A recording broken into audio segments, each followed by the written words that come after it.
ছোট্ট পাখি ও রাজা। এক দেশে এক শক্তিশালী রাজা বাস করতেন। তার ছিল অগাধ সম্পদ, ক্ষমতা ও অসংখ্য দাস দাসী।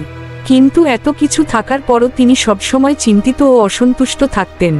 একদিন সকালে রাজবাগানে হাঁটতে হাঁটতে তিনি দেখতে পেলেন একটি ছোট্ট পাখি আনন্দে গান গাইছে। পাখির খুশি ভাব দেখে রাজা অবাক হলেন।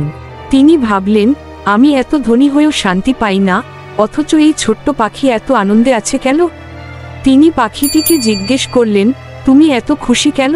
পাখিটি হাসতে হাসতে বলল, হে মহারাজ, আমি মুক্ত।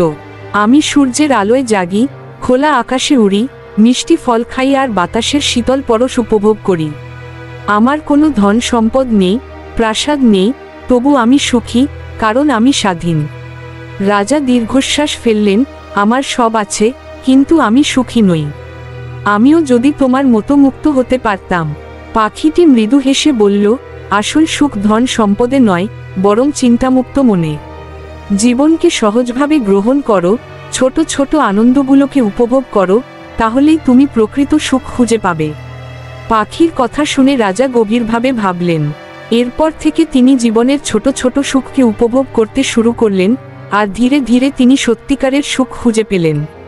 নীতিকথা, সত্যিকারের সুখ ধন সম্পদে নয়, বরং সরলতা ও স্বাধীনতায়।